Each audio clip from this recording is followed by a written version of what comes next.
Meu nome é Mauricéia, eu sou administradora. Quando eu subi na balança, eu estava com 87 quilos. Aquilo me assustou. Eu falei, nossa, onde eu vou chegar?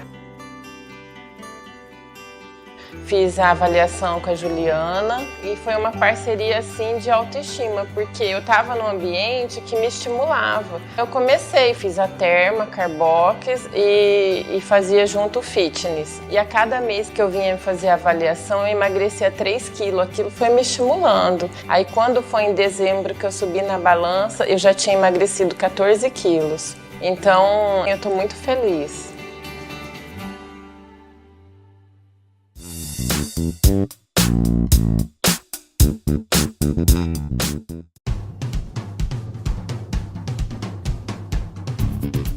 Ótica e joalheria e Neoclassic. Armações de grau a partir de R$120. Óculos de sol a partir de R$312. Relógios a partir de R$235. Brincos em ouro a partir de R$99. E ainda, alianças em ouro a partir de R$480 o par. 13 de maio, subesquina com Dom Aquino. 33827000. Shopping Norte Sul Plaza, 3045-7041. E Neoclassic. Brilha aqui.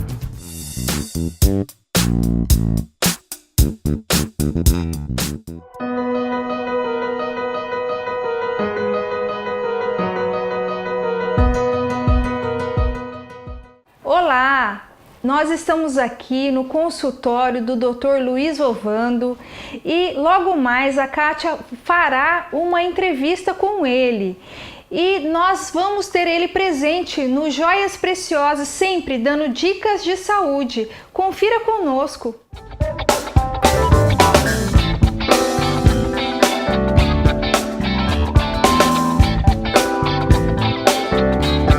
Olá!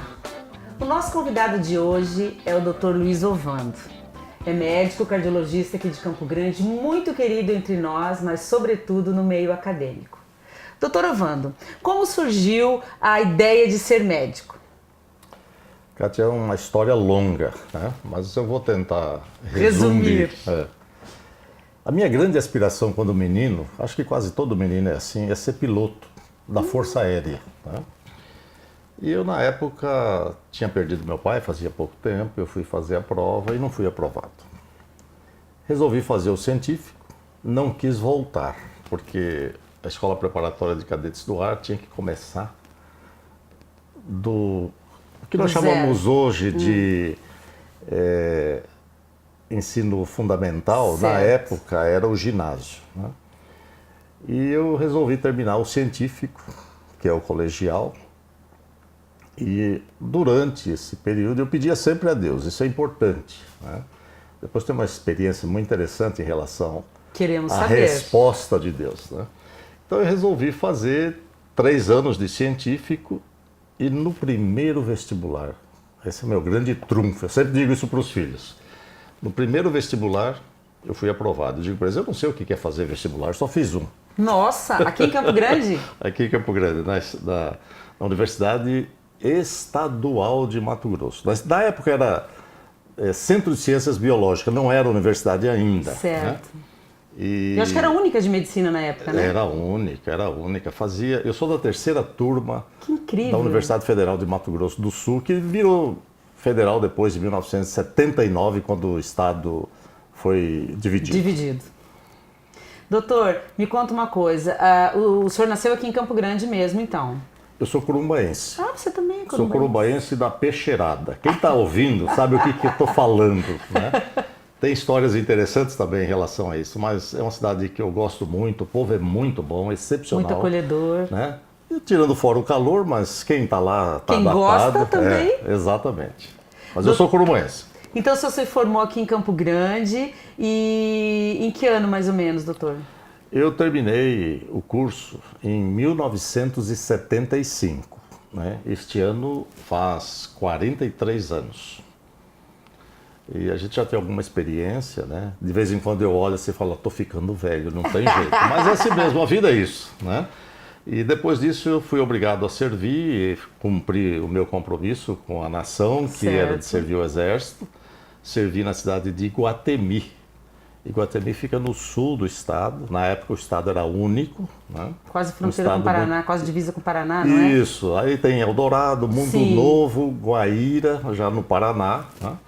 E foi uma experiência muito boa, porque eu era o único médico, 26 anos, recém-formado, fazia tudo na cidade e realmente foi muito gratificante.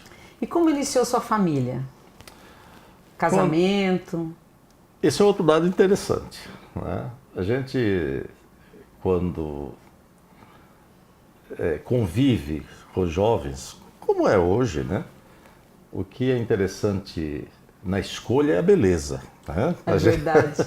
O pessoal, Olha a imagem, né, o primeiro. pessoal quer falar, não sei o quê. Depois a tem- gente aprende que não é o primeiro não é, fator. não é o mais importante, né? Verdade. Mas a minha avó dizia, minha bisavó dizia assim, beleza não põe mesa, né?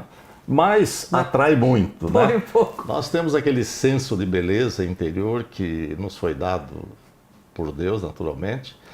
E a gente sempre procura namorar as moças mais bonitas quando é aceito, né? Às vezes a gente não é aceito, Quando dá né? certo, né? É. E eu conheci a minha esposa numa viagem para um congresso brasileiro da mocidade em Goiânia. E nós começamos a namorar, ela era muito nova, 15 anos, eu tinha 21 anos, estava no segundo ano de medicina. Né? E daí para frente a coisa foi, não tinha dinheiro para visitá-la, ela também não tinha. Ela não é daqui, não era daqui. Ela era de Dourados. De Dourados. Né? Ela nasceu em Bela Vista, mas era de Dourados, estudava com a tia lá. E aí acabou o namoro. Quando eu estava terminando o curso, né, a gente passa agora de uma forma bem mais sentimental e racional. Né? Falou, eu tenho que voltar ao amor antigo. Né? Que Quando eu legal. procurei, realmente reativamos um ano depois noivado e nos casamos em 1976. Né? Então Um ano depois de formado.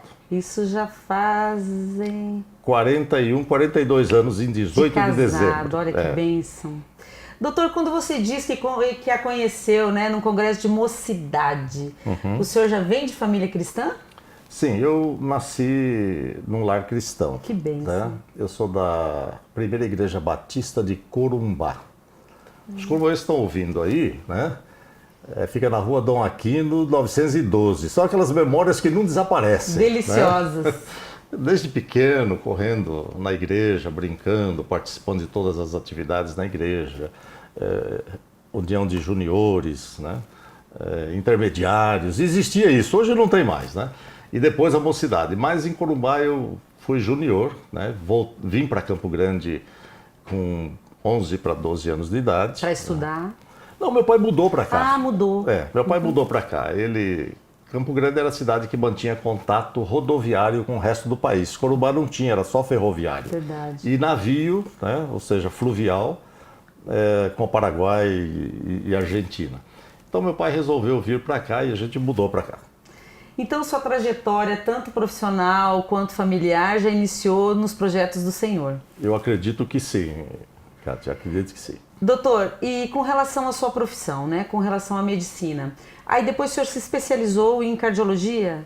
Mas, Kátia, antes de falar sobre atividade médica profissional, eu prometi que iria contar sobre a minha história acadêmica. E nós queremos saber. Como é que nós entramos lá na faculdade. Né? Eu perdi meu pai, eu tinha 11 para 12 anos. Né? A minha mãe ficou grávida da minha última irmã, nós somos 6. E a Meire, ela é enfermeira hoje, está com 50 e poucos anos. Né? E o que é interessante é que eu precisei trabalhar. Né? Meu pai era motorista, meu pai tinha 37 anos quando ele faleceu. Nossa! Ele morreu de um aneurisma cerebral, rotura, de um dia para o outro estava morto. O papai era um homem forte, tranquilo. Traumático deve ter sido para vocês, Muito traumático, porque muito né? novo. E tendo que trabalhar, eu caí em mim, como o filho pródigo. Né? Até Entendi. então a gente depende do pai. Né? Você estava com quantos anos? Eu tinha 12 anos. 12 né? anos. Você depende do pai, não precisa estar preocupado com nada, o pai provê tudo, é normal, né? E meu pai foi tirado subitamente. E, lamentavelmente, eu tive que trabalhar. Meu pai sempre dizia, tem que estudar, tem que estudar, tem que estudar. E eu resolvi estudar. Até então não tinha muito sucesso no ginásio na época, né? Eu já tinha reprovado 2 anos. Nossa! Mas escola pública, doutor? eu estudava na escola pública, Olha no Colégio só. Estadual Campo Grandense. Né? Reprovei 2 anos. Hoje o pessoal não fala mais em reprovação. Né? E falei, tem que obedecer o que meu pai deixou de legado, essa orientação. Né? E descobri que eu era capaz, sem nenhum problema. Comecei a estudar, ajudava os colegas, aprendi tudo aquilo que eu tinha dificuldade, que era matemática. Matemática para mim nunca foi problema depois que eu me dispus a aprender. Fui para o científico, estudava à noite e fiz 2 meses de cursinho para fazer vestibular de medicina. Me inscrevi, fui esperar o resultado. Eram 32 vagas. Esperei, era dito pela colocação, lá estava Luiz Alberto Ovando em 32º lugar. Último lugar. O pessoal falou, mas entrei. Lógico, isso aí. Mas o que é interessante é que Deus fez uma demonstração de poder na minha vida. O que aconteceu? Depois que estava todo mundo ali já com a sua classificação, com seu nome, né, listado, veio uma ordem da reitoria dizendo, olha, nós vamos admitir mais 16. Foi quando a Universidade Estadual, na época federal, durante muito tempo, ficou com 48 vagas. Mensagem de Deus na minha vida. Olha, você entrou porque eu quis que você entrasse. Com aumento de vaga ou sem aumento de vaga, você entraria. Se eu tivesse tirado em 15º, 20º, não, isso foi mérito meu. De qualquer maneira. Mas ele falou, não, você nessa situação, você entrou e eu aumentei depois que você entrou. Olha que maravilha. Então, isso antes da questão profissional. Quando foi no primeiro ano, né, curso pesado, tendo que trabalhar, nós éramos 16 rapazes, 22 rapazes e 26 moças. Foi o primeiro, era bem uma coisa... equiparado. Não, uma coisa normal, porque hoje tem muitas moças no curso de medicina. Na época não era comum. Foi a primeira turma, isso foi em 1970. Olha que incrível, né? Eram 26 moças e 22 rapazes. Dos 22 rapazes, eu fui o único que passou em todas as disciplinas. Era anual ou semestral? Era anual. Mas foi o que foi para a prova de todas as provas também, sabe? Uhum. Então esse é um aspecto interessante. Deus deu mais uma demonstração. Falou, mesmo na sua luta, na sua dificuldade, enfim. E aí nós fomos, terminei o curso, foi muito bom, fui servir o exército, pude ajudar bastante aquela cidade de Guatemi. Você serviu o exército depois? Depois de terminado o curso. Como hoje acontece. Hoje quando você também não é assim. serve com 18, 19 anos, eu fui dispensado, porque estava no 2º científico na época. Eu fui servir depois de terminado. Né? Já tinha passado da prova de residência em Curitiba, fiz residência em clínica médica na Universidade Federal do Paraná. Fiquei lá na minha terra. Depois de casado. Eu gosto demais de Curitiba. Eu tenho uma filha que é curitibana, a primeira filha. Né? É que lá o pessoal fala bicho do Paraná. O pessoal, o pessoal já não sabe muito bem o que é isso, né? Mas lá, bicho do Paraná... Aqui, mas lá todo mundo vai entender. Então eu digo sempre que eu tenho uma filha que é bicho do Paraná. Então eu fiquei em Curitiba há 4 anos. Eu fiz... Passando um friozinho. Minha filha quando nasceu estava nevando. Né? 70 aí? Ela nasceu em 79. A grande nevasca foi 75. Foi no ano da minha formatura. Foi no ano da formatura. Então, é interessante essa história porque eu me descobri mais um lado, né, na medicina em Curitiba, porque você vai descobrindo potencial. E é importante, você disse no início que os alunos gostam de mim. Muito. Né? E eu gosto de estimular e fazer com que o aluno descubra o seu potencial. Né? Porque todos nós temos potencial. É aquela história de professor que fica espizinhando aluno, humilhando aluno. Fantástico. Não tem sentido isso. E eu, em Curitiba, eu fui estimulado. Sim. Eu fui estimulado a descobrir o meu potencial. E graças a Deus a gente descobre e a gente progride. Então foi uma fase boa. Quando eu ia fazer doutorado na Alemanha, o pessoal daqui me convidou para vir lecionar, enfim, e resolvi vir para cá. Você veio então para Campo Grande? Campo Grande. Da universidade, fiz concurso para a Universidade Federal. A universidade que eu me graduei, me formei, eu comecei a trabalhar em 1980. E aí você começou a fazer parte, você começou a dar aulas. Como que foi isso? Eu terminei a residência, fiz mestrado, defendi a tese, né? Como eu disse, eu iria para a Alemanha fazer doutorados, mas aí eu adiei, não fui à Alemanha, fui para os Estados Unidos 6 anos depois. E fiz concurso aqui e entrei na cadeira de clínica médica para lecionar especificamente semiologia, que é a técnica de exames, né? E fiquei na universidade por praticamente 18 anos, quando eu me aposentei. Não me aposentei por causa dos 18 anos, é que eu comecei a trabalhar com 13 anos. Né? Eu comecei a trabalhar com 13 anos, quando meu pai faleceu. Eu já tinha, felizmente eu tive na época uma pessoa conscienciosa, é bom lembrar aqui, né? Abdala Jabur, dono da Casa Jabur. O Abdala já faleceu, mas ele me registrou. Né? E podia naquela época com pouca idade? Podia com pouca idade e também tinha meio expediente. Olha estudante, que beleza. Né? É porque você fazia o curso de medicina que... Não, na época eu fazia era ginásio mesmo. Ah, tá. Científico, ginásio, depois científico. É verdade. Eu tinha 13 para 14 anos quando eu comecei a trabalhar. E quando eu cheguei com 46 anos, eu já tinha 33 anos Olha só, que maravilha. De recolhimento. Entendi. Né? E apareceu, resolvi me aposentar e continuo trabalhando mais do que na época. Aí você saiu da Universidade Federal de Mato Grosso do Sul e foi dar aulas na Uniderp. Isso. Antiga Uniderp, né? É, Uniderp em Anguera, hoje Croton. Nossa, tá cada vez mais diferente. Aumentando o nome. O nome. Como que foi essa experiência? Eu, quando aposentei na Universidade Federal, eu fiquei mais ou menos um ano só trabalhando em consultório. O Dr. Pedro Arnaldo me chamou, era o diretor clínico da Santa Casa, falou: Wanda, você não quer montar aqui a residência de clínica médica? A clínica médica é a mãe de todas as disciplinas, sim, enfim, das especialidades. Das especialidades. Eu falei: olha, eu estou pensando politicamente em me candidatar agora. Ele falou: não, mas não tem importância. Que ano era isso, doutor? Isso foi em 98, 20 anos. Eu estou pensando em me candidatar. E me candidatei, não tive sucesso, enfim, né? Isso aí é uma outra questão. Nós vamos conversar sobre isso. É interessante isso, né? É uma outra questão. E eu comecei o programa de residência em clínica médica, né?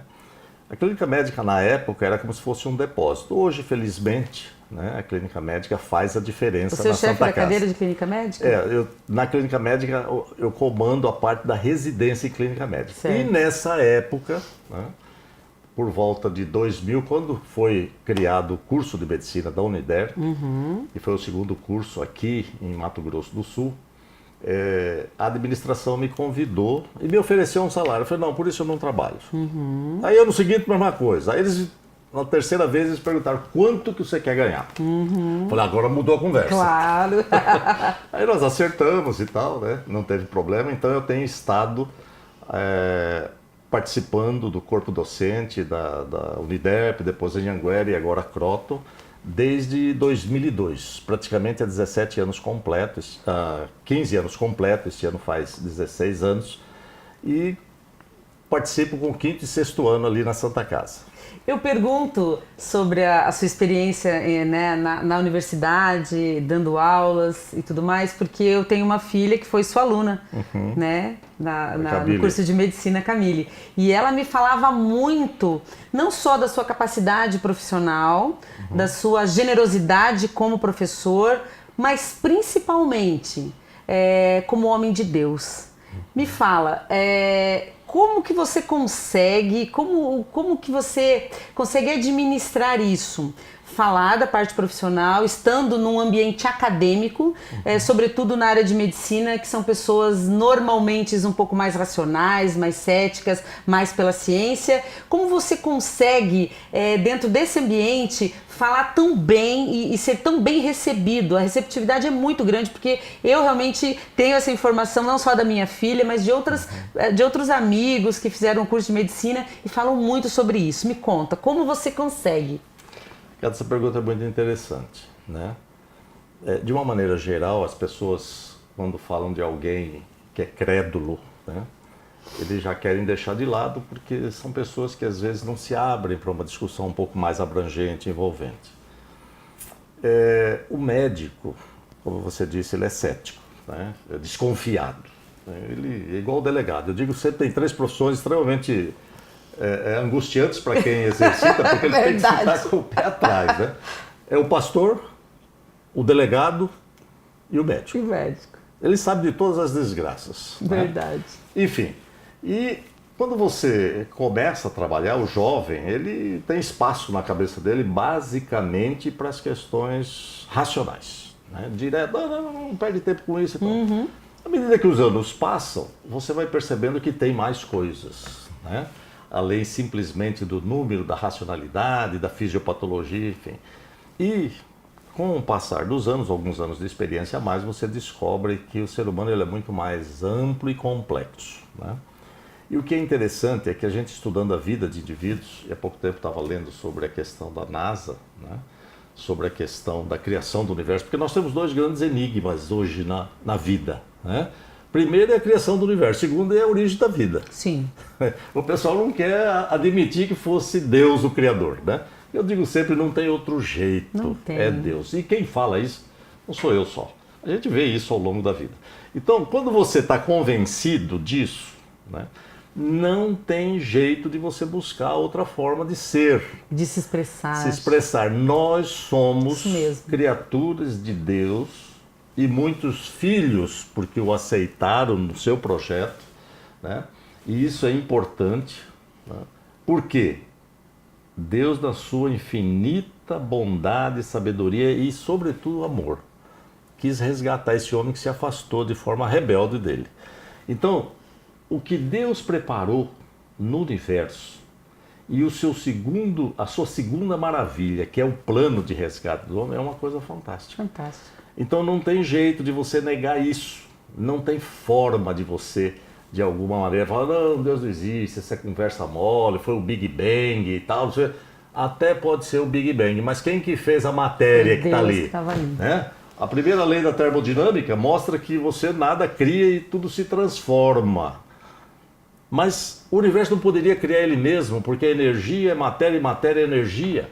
Então não tem jeito. Né? São Tem coisas... que ter um outro ator nessa história. Não tem conversa. É Deus que fez, não tem. Você pode buscar o que você quiser, mas não tem. A ciência por si só nega a autodeterminação do universo em se criar. Não tem jeito. Isso aí é a ciência que está provando. Então, quando a gente tem essa convicção, e é a ciência que dá, é a experiência que dá, né? que comprova que você vai... E que você vai ficar perdendo tempo numa profissão que você tem total liberdade de ajudar, de envolver as pessoas e não falar de Deus, não mostrar as maravilhas de Deus. E que as pessoas que são mais interessadas chegam e falam, olha, Deus tem um plano para a sua vida. Né? Então eu acho que é por aí que a gente tem conseguido, felizmente, eu estou convicto disso. Né? Gostei muito disso, essa convicção Exato. em nós é que nos impulsiona a sermos realmente instrumentos de Deus aqui na Terra, não é isso? Eu tenho dito sempre que nós temos a franquia de Deus de gerar espíritos. Sem dúvida. Porque a cada concepção, e aí a responsabilidade de quem se relaciona física, sexualmente, na geração de um novo ser, você está recebendo um espírito naquela criança, e é Deus, através do Ruá, que diz lá que soprou Deus, o sopro, é o Espírito de Deus. E nós renovamos isso, então nós somos as mãos e pés, nós somos auxiliares de Deus aqui na Terra, nós temos essa responsabilidade, nós temos que preparar bem, nós temos que ser bons. Com certeza. E o jovem tem que saber disso. Verdade. E essa questão muito relevante, eu penso dessa maneira, que é uma responsabilidade muito grande na concepção de um filho. Queridos, estamos ao término da nossa entrevista. Doutor, foi um prazer conhecer um pouco da sua vida. Realmente nós podemos ver que o senhor é um exemplo, né? Muitas pessoas reclamam que suas vidas são difíceis, que começaram na infância com muita dificuldade. O senhor é um exemplo vivo, né? De que teve muito cedo que trabalhar, mas que venceu, que está aí, que está disposto, que já fez sua carreira, sua família, mas está aí querendo contribuir para o nosso país, para a sociedade, e é um grato prazer, é muito mesmo prazeroso estar aqui e ter esse bate-papo tão gostoso com o senhor. Nossos telespectadores, não percam, nós vamos estar tendo outros momentos com o doutor, em dicas de saúde, e é um prazer ter vocês aqui e até o próximo. Você acabou de conferir a entrevista com o Dr. Luiz Ovando e a partir de agora você vai ter dicas de saúde aqui no programa Joias Preciosas. Fique ligado e até o próximo programa.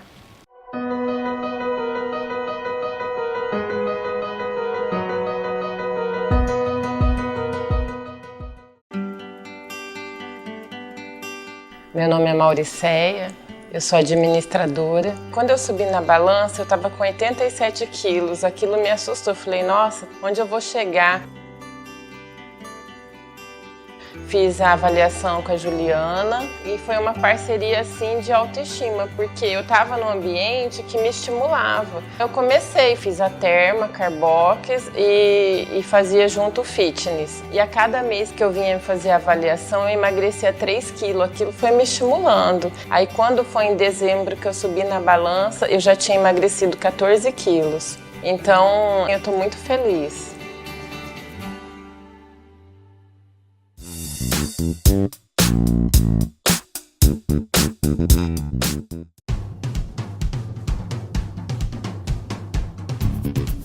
Ótica e joalheria e Neoclassi. Armações de grau a partir de R$120. Óculos de sol a partir de R$312. Relógios a partir de R$235. Brincos em ouro a partir de R$99. E ainda, alianças em ouro a partir de R$480 o par. 13 de maio, subesquina com Dom Aquino. 33827000. Shopping Norte Sul Plaza, 3045-7041. E Neoclassic. Brilhe aqui.